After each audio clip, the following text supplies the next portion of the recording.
அனைவருக்கும் வணக்கம். Welcome back to திலக்ஸ்மணி யூடியூப் சேனல். இந்த பதிவில் நம்ம என்ன பார்க்க போகிறோன்னு பார்த்தீங்கன்னா, பிப்ரவரி மாதத்தில், அதாவது தமிழுக்கு பார்த்தீங்கன்னா மாசி மாதத்தில் வரக்கூடிய வளர்பிறை அஷ்டமி திதி எப்போ தொடங்குகிறது, நமக்கு என்னைக்கு அஷ்டமி நாள் வழிபாடு எவ்வாறு செய்யலாம் என்று இந்த பதிவில் இருக்குது.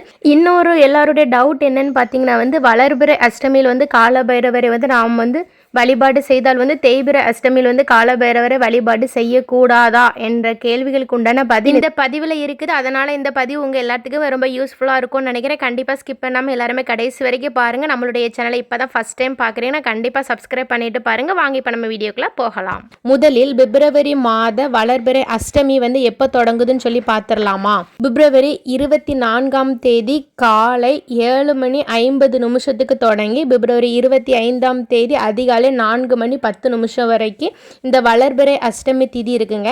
அதனால் நமக்கு என்னைக்கு வளர்பிறை அஷ்டமின்னு சொல்லி பார்த்தீங்கன்னா பிப்ரவரி 24ஆம் தேதி மாசி 12ஆம் நாள் செவ்வாய்க்கிழமை 5 தான் நமக்கு வளர்பிறை அஷ்டமி இருக்குதுங்க. நாம இந்த வளர்பிறை அஷ்டமியில் விரதம் இருந்து காலபைரவரை வழிபாடு செய்வதால் நமக்கு அதீத பலன்களை அள்ளி அள்ளி தருங்க.